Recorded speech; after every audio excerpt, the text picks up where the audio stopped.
오늘 함께 저희가 살펴볼 말씀은 굉장히 유명한 말씀입니다. 또 많은 사람들에게 힘이 되는 말씀입니다. 내게 능력 주시는 자 안에서 내가 모든 것을 할 수 있느니라. 우리는 이 구절을 되새기면서 다시 한번 일어날 때가 참 많은 것 같습니다. 무엇인가 상황이 풀리지 않을 때 이 말씀을 의지하면서 기도합니다. 내게 능력 주시는 자 안에서 내가 모든 것을 할 수 있습니다 라고 하나님께 고백을 하죠. 그러면서 하나님께서 이 상황을 좀 열어주십시오. 그리고 하나님이 우리에게 능력을 주시면 내가 다 할 줄 믿습니다 하면서 우리가 의지하며 기도합니다. 물론 이런 기도가 틀렸다거나 잘못되었다고 하는 것은 아닌데요, 단편적으로 그냥 우리의 상황에 적용하지 말고 과연 바울이 왜 이런 고백을 했는지, 또 내게 능력 주시는 자가 누구인지, 그리고 모든 것을 할 수 있다고 하는데 이 모든 것, 우리가 할 수 있는 것이 무엇인지를 한번 이 말씀 가운데 함께 살펴보고 이 기도의 제목을 삼고자 합니다. 어떤 말씀을 이해하기 위해서는 여러 가지를 고려해야 되는데 그 중에 가장 중요한 것 중에 하나가 바로 문맥입니다. 그래서 이 같은 단어가 쓰여졌다 할지라도 어떤 문맥 속에서 이 단어가 쓰여졌는지를 보면 전혀 뜻이 달라질 때가 있죠. 우리가 부부 사이에 이런 말을 좀 자주 하는 것 같습니다. 여보 정말 잘하시네요 하면 이게 어떤 의미죠? 뭔가 남편이 존경스럽고 정말 이 남편이 좀 아이들 앞에서 뭔가 이렇게 잘할 때 이 아내들이 하는 말이 이렇습니다. 그런데 이렇게 이야기한다고 한번 생각을 해 보십시오. 여보 참 잘하시네요. 이 억양이 뭔가 좀 다르죠. 그리고 뭔가 좀 남편이 잘못한 것 같아요. 아니, 남편이 잘했어도 뭔가 좀 잘못한 게 있는 것처럼 보여집니다. 책에 쓰여져 있는 글자로 우리는 성경을 읽지만 이 성경에 쓰여진 이 억양을 알아보기 위해서는 문맥을 보아야 합니다. 그래서 과정을 보면서 이 구절이 어떻게 이렇게 쓰여졌는지를 알아야 진짜 그 의미에 대해서 더 깊이 있게 알 수 있는 것이죠. 그래서 오늘은 두 가지 문맥을 함께 살펴보려고 합니다. 빌립보서 내용 안에서의 이 본문의 문맥을 살펴볼 거고요. 또 한 가지는 이 바울의 인생의 여정에서 이 본문이 의미하는 게 어떤 것인지를 한번 살펴보고자 합니다. 먼저 이 바울의 인생의 여정을 함께 살펴보시죠. 이 바울의 원래 이름이 무엇이었습니까? 네, 사울이죠. 예수님이 부활하시고 하늘로 승천하셨습니다. 그리고 오순절에 성령이 제자들에게 임했어요. 그리고 예수가 그리스도다라고 제자들이 복음을 전파하기 시작했습니다. 그러자 대제사장들과 종교 지도자들은 어떻게든 이것을 막고 싶었습니다. 어떻게 나무에 달린 저주받은 자가 메시아가 되느냐, 이거는 말이 되지 않는다, 있을 수 없는 일이다 하면서 거짓 증인들을 앞세워갖고 탄압하기 시작했습니다. 그렇게 핍박받으며 순교했던 많은 사람들이 있는데 그 중에 한 명이 스데반 집사님이시죠. 사람들은 스데반 집사님을 돌로 쳐서 죽였습니다. 그리고 이 장면을 보고 있던 한 남자가 있었는데요, 사도행전 8장 1절에 보니까 이렇게 나와요. 사울은 그가 죽임을 당함을 마땅히 여기더라. 그날에 예루살렘에 있는 교회에 큰 박해가 있어 사도 외에는 다 유대와 사마리아 모든 땅으로 흩어지니라. 자, 이 사울은, 바울 되기 이전의 사울은 스데반이 죽는 것을 당연시 여겼습니다. 그리고 이 다메섹이라는 곳에 그리스도를 믿는 자들이 있다는 첩보를 입수하고 거기에 가서 그 사람들을 다 잡아들이기 위해서 이 대제사장의 공문을 가지고 가기 시작을 합니다. 그런데 이 하나님의 섭리가 정말 신비한 것이, 가장 극렬하게 그리스도인들을 핍박하고 잡아 죽이던 이 사울이 다메섹으로 가던 길에 예수 그리스도를 만난 것입니다. 예수님이 만나 주세요. 그리고 이 사울은 그 인생이 송두리째 바뀌어버리죠. 그 이후에 사도 바울의 인생의 가치관은 이 빌립보서 3장에 나오는 이 구절들과 같습니다. 그러나 나도 육체를 신뢰할 만하며 만일 누구든지 다른 이가 육체를 신뢰할 것이 있는 줄로 생각하면 나는 더 그러하니라. 그냥 일종의 자기 잘난 체를 하는 거죠. 자기 잘났다. 5절에 나는 8일 만에 할례를 받고 이스라엘 족속이요 베냐민 지파여 히브리인 중에 히브리인이요 율법으로는 바리새인이요 열심으로는 교회를 박해하고 율법의 의로는 흠이 없는 자라. 그러나 무엇이든지 내게 유익하던 것을 내가 그리스도를 위하여 다 해로 여길 뿐더러 또한 모든 것을 해로 여김은 내 주 그리스도 예수를 아는 지식이 가장 고상하기 때문이라. 내가 그를 위하여 모든 것을 잃어버리고 배설물로 여김은 그리스도를 얻고 그 안에서 발견되려 함이니 내가 가진 의는 율법에서 난 것이 아니요 오직 그리스도를 믿음으로 말미암는 것이니 곧 믿음으로 하나님께로부터 난 의라. 자, 바울은 세상적으로 스펙이 굉장히 뛰어났습니다. 8일 만에 할례를 받았고요. 또 베냐민 지파였고 또 바리새인 중에 바리새인이었습니다. 율법을 철저히 지켜서 흠 없는 자라고 이야기합니다. 그냥 흠 없는 자가 아니라 하나님의 율법을 다 지킨 자였어요. 그런데 이 바울이 예수 그리스도를 만나고 나서 인생이 그냥 바뀌어 버린 것이죠.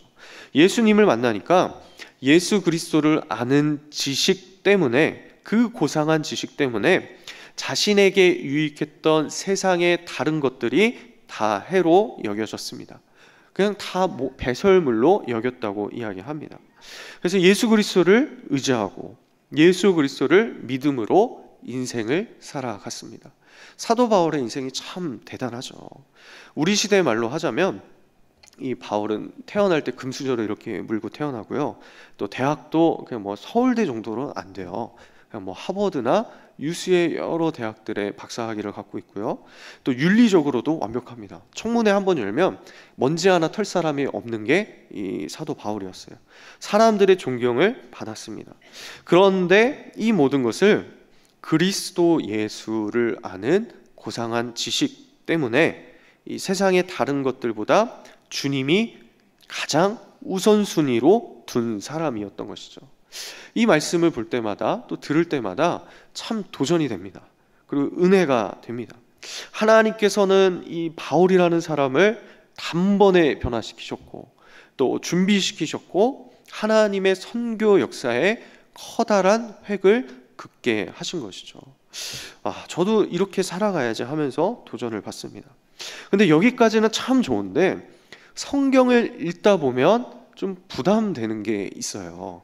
그게 이 4장 11절에 보면 이런 말씀이 나옵니다. 내가 궁핍함으로 말하는 것이 아니니라. 어떠한 형편에든지 나는 자족하기를 배웠노니. 자, 예수님을 영접하고 자기 인생의 모든 것을 다 우선순위를 버리고 오직 주님만 바라보면서 살아가면 하나님이 이 사람의 인생을 책임져 주시는 게 맞는 거죠. 그렇죠? 예. 고개를 끄덕이신 분들도 많으신데, 근데 이 사업을 통해서 주님께 헌신하겠습니다. 어려운 이들도 돕고 사람들에게 보라한 듯이 하나님께서 함께 하시면 이렇게 사업이 잘 되는 것을 보여주고 싶습니다라고 기도하면서 사업을 하면 사업이 나날이 번창해야 되는 거 아닙니까? 오직 주님밖에 없습니다. 내 인생 모두 주님의 것입니다라고 하나님께 고백하고 선언하면 내 주위의 사람들이 막 이렇게 달라붙어서 많은 사람들을 이루어야 하는 거 아닙니까? 그런데 바울의 인생에 보면 우리가 생각하는 그런 것과는 전혀 다른 모습이 보여집니다. 하나님의 사람, 사도, 이 바울이 지금 어떤 상황에 있습니까? 궁핍하죠. 여기서 궁핍이라는 단어는 절대적인 경제적인 어려움을 뜻합니다. 바울은 가난했습니다. 자기 스스로 돈을 벌어서 일을 해서 먹고 살았습니다. 그리고 바울은 4장 12절에 이렇게 고백합니다. 나는 비천에 처할 줄도 알고 풍부에 처할 줄도 알아. 모든 일 곧 배부름과 배고픔과 풍부와 궁핍에도 처할 줄 아는 일체의 비결을 배웠노라. 이 구절을 마치 굉장히 아름다운 신앙 고백처럼 보는데요. 사실 이게 말이 쉽지, 바울이 자기가 가난했었다라고 이야기하는 거잖아요. 풍부에 처하는 것도 좋고 다 해보고 이것도 좋은데 비천에 처하는 것은 누구라도 해보고 싶지 않은 일인 것입니다. 하나님의 사람은 늘 성공해야 하고 늘 축복을 받아야 하는 것 같은데 바울의 인생은 늘 그렇지만은 않았던 것이죠. 하나님이 살아계시다면 어떻게 하나님의 사람에게, 예수 그리스도를 믿는 자들에게 저런 엄청난 고난과 역경이 찾아올까요?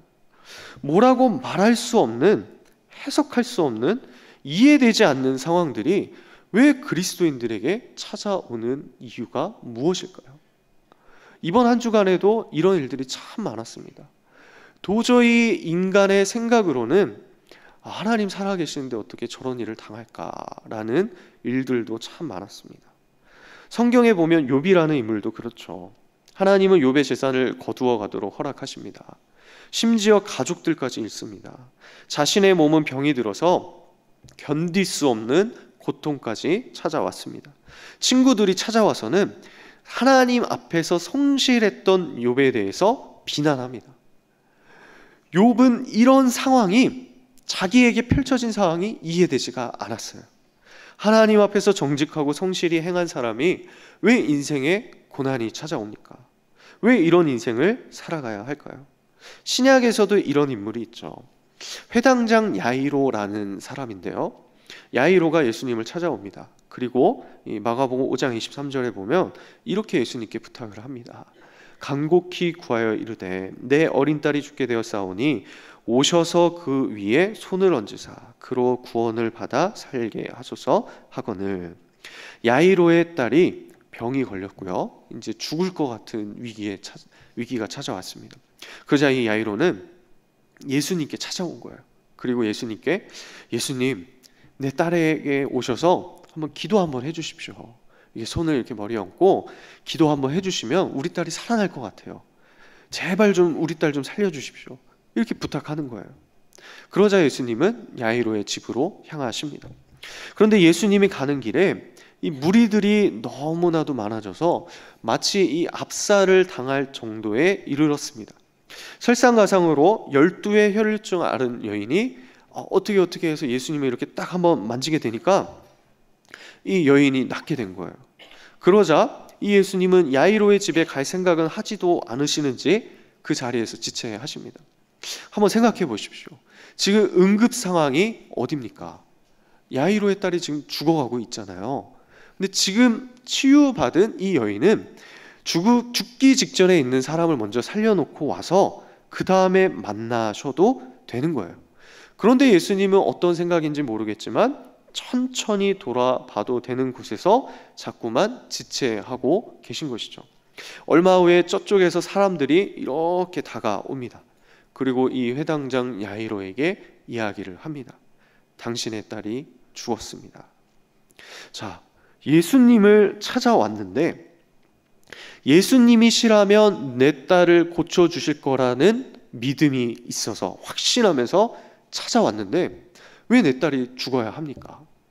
어떻게 이런 일이 생길 수가 있습니까? 이해가 되지 않죠.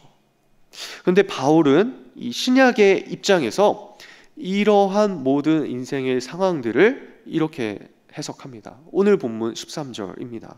우리 한번 같이 읽어볼까요? 시작. 내게 능력 주시는 자 안에서 내가 모든 것을 할 수 있느니라. 자, 바울이 모든 것을 다 할 수 있대요. 그럼 이 모든 것이 무엇입니까? 우리가 아까 좀 전에 살펴보았던 궁핍함이나 비천함이나 아니면 풍부함이나 배부르거나 배고프거나 이렇게 거쳐왔던 바울의 모든 인생을 이야기하는 것입니다. 지금 바울은 어떻게 이야기를 하냐면, 내가 좀 궁핍해도 봤었고 정말 찢어지게 가난하게도 해봤고 또 어떤 때는 세상의 그 어떤 사람과도 비교할 수 없을 정도로 풍부하게도 살아봤다. 그리고 사람들이 아무리 생각해봐도 도저히 이해될 수 없는 상황에도 처해봤다. 그런데 이 모든 것을 헤쳐나갈 수 있었던 유일한 힘이 무엇이냐면, 내게 능력 주시는 자 안에서 내가 이 모든 상황을 다 버텨낼 수 있었다라고 선언하고 있는 것입니다. 그리스도인들의 인생은 예수님을 영접하고 나서 무조건적으로 이 세상에서의 장밋빛 인생이 펼쳐지는 것이 아닙니다. 내가 원하는 대로 하나님께 기도하면 그 모든 것이 다 얻어지는 것이 아닙니다. 아니, 그렇게 우리가 기도한 대로 모든 것이 다 이루어진다면 세상의 종교에서 말하는 기도와 또 흔히 우리가 이야기하는 주문을 외워서 아니면 어떤 도깨비나 아니면 지니 같은 이 램프의 요정이 나와서 우리가 소원을 얘기하는 것과 다를 바가 없는 것이죠. 인생을 살다 보면 다른 사람들과 똑같이 어렵습니다. 때로는 궁핍해지기도 하고요. 때로는 정말 배가 고프기도 합니다. 하나님이 살아계심에도 그게 믿겨짐에도 불구하고 이해되지 않는 일들이 우리 인생 가운데 펼쳐질 때가 있죠.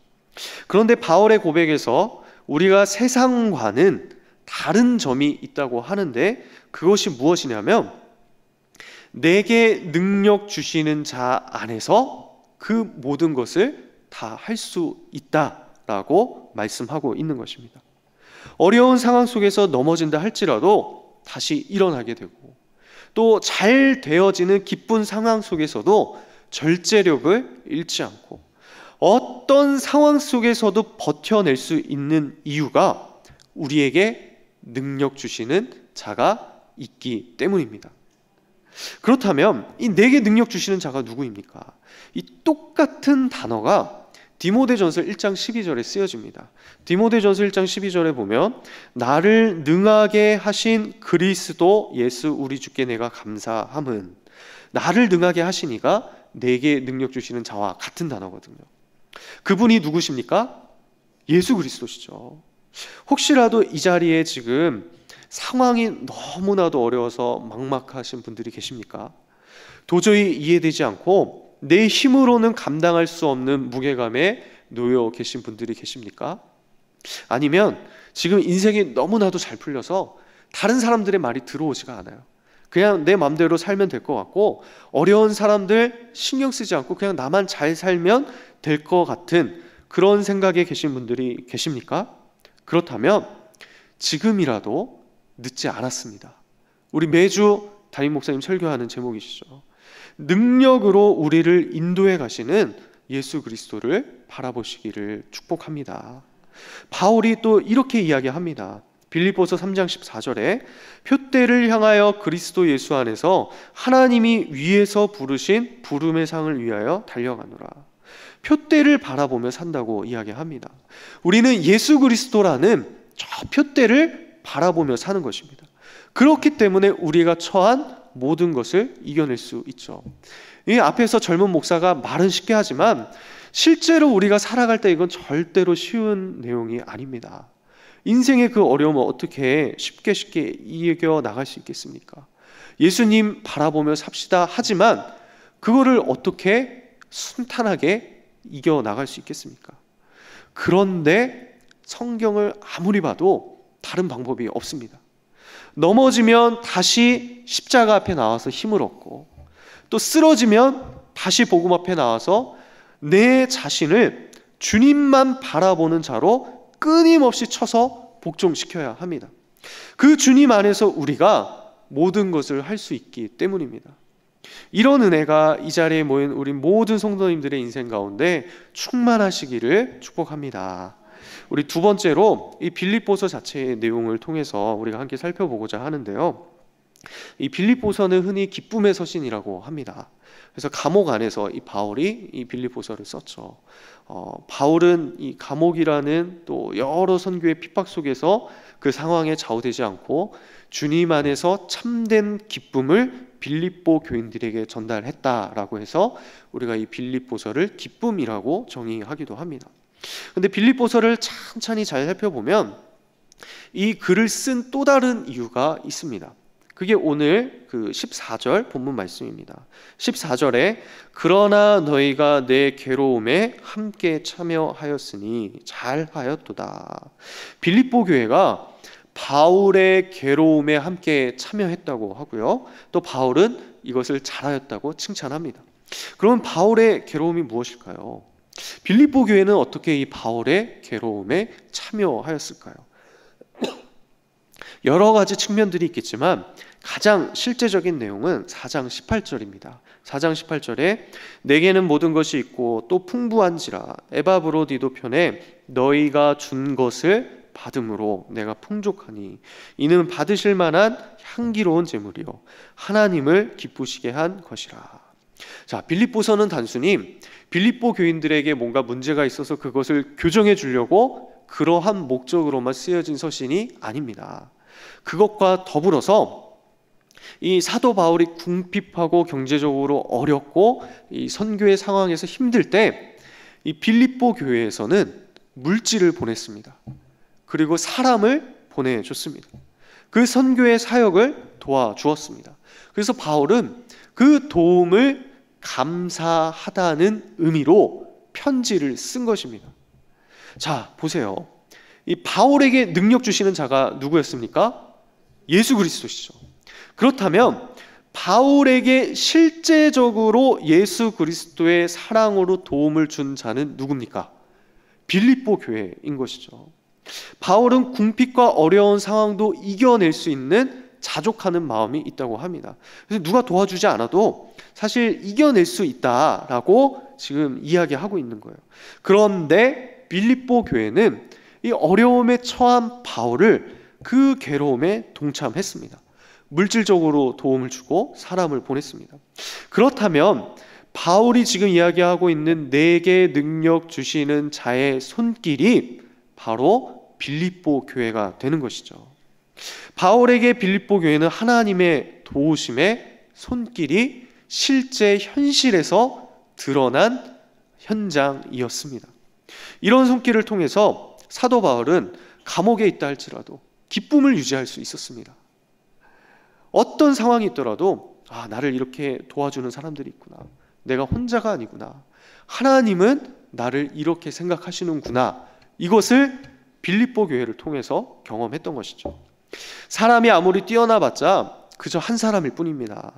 하나님은 그리스도인들이 만나는 여러 가지 수많은 상황들 속에서 많은 동역자들을 보내십니다. 그래서 서로의 괴로움을 함께 참여하게 하고요. 또 누군가 좀 어렵고 괴로움이 있다면 이 다른 동역자들을 보내서 함께 울어주게 하십니다. 또 즐거움이 있으면 함께 웃어주게 하시죠. 그것이 능력 주시는 자 안에서 그리스도인들이 살아가는 방법입니다.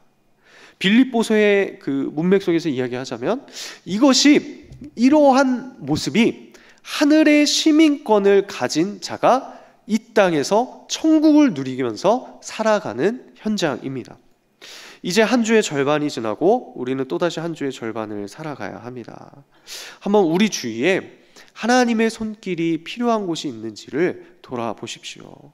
혹시나 우리 주위에 괴로움에 처해 있어서 도움의 손길이 필요한 곳이 있는지 살펴보십시오. 아니, 나 혼자 살기도 이렇게 힘든데 어떻게 주위를 살펴볼 수 있겠습니까? 라고 말하기 이전에 오늘 우리가 이 예배 시간에 이렇게 하나님의 말씀을 보면서 하나님께서 그런 마음을 주시잖아요. 그러면 나 자신도 힘들지만 내 상황도 막막해서 감옥에 갇혀 있는 것 같지만 그럼에도 불구하고 한번 주위를 돌아보십시오. 그리고 부족하지만 조금 짧기도 하고 또 좀 연약하기도 하지만 내 손을 내밀어서 그 사람의 괴로움에 참여해 보십시오. 그럼 이 손길이 무엇이 되는 것입니까? 그 사람에게는 내게 능력 주시는 자의 손길이 되는 것이죠. 또한 인간의 인생은 바울의 모습에서 보는 것처럼 극단적인 궁핍에도 처할 수가 있고 또 풍부함에도 위치할 수 있습니다. 이 모든 상황에 우리가 자발적으로 들어가는 게 아니잖아요. 내가 고난이 좋아서 고난에 동참하시는 분 있으십니까? 네, 아마 거의 없으실 것입니다. 인생에 수많은 풍파들이 있는데 나는 풍파가 좋아서 어려움이 좋아서 자꾸만 그 시험으로 먼저 자발적으로 걸어 들어가십니까? 아니죠. 내 뜻대로 인생을 살아가는 게 없습니다. 그저 우리는 그 상황에 당하면서 살아갑니다. 견디기가 참 쉽지 않아요. 사람은 내일 일도 장담할 수 없는 존재라고 성경에서도 이야기하죠. 그래서 내게 능력 주시는 자께서 우리에게 힘을 주셔야 합니다. 그분을 의지하고 믿고 나아갈 때 우리는 어떤 상황 속에서도 흐트러지지 않는 성도의 모습으로 살아갈 수 있는 것입니다. 바라기는 이제 남은 우리 한 주간 동안 하나님께서 나에게 역사하시는 어떤 상황 속에서도 하나님의 능력을 힘입어서 살아가게 하시는 내 자신의 모습을 보시고, 또 우리 주위에 어려움에 처한 이들이 있다면 그들에게 손을 내밀어서, 또 혹은 또 즐거움에 처한 자들이 있다면 함께 그 일들을 나누고, 또 그 가운데 동일한 하나님의 은혜를 경험하시는 이런 축복이 임하시기를 간절히 소원합니다.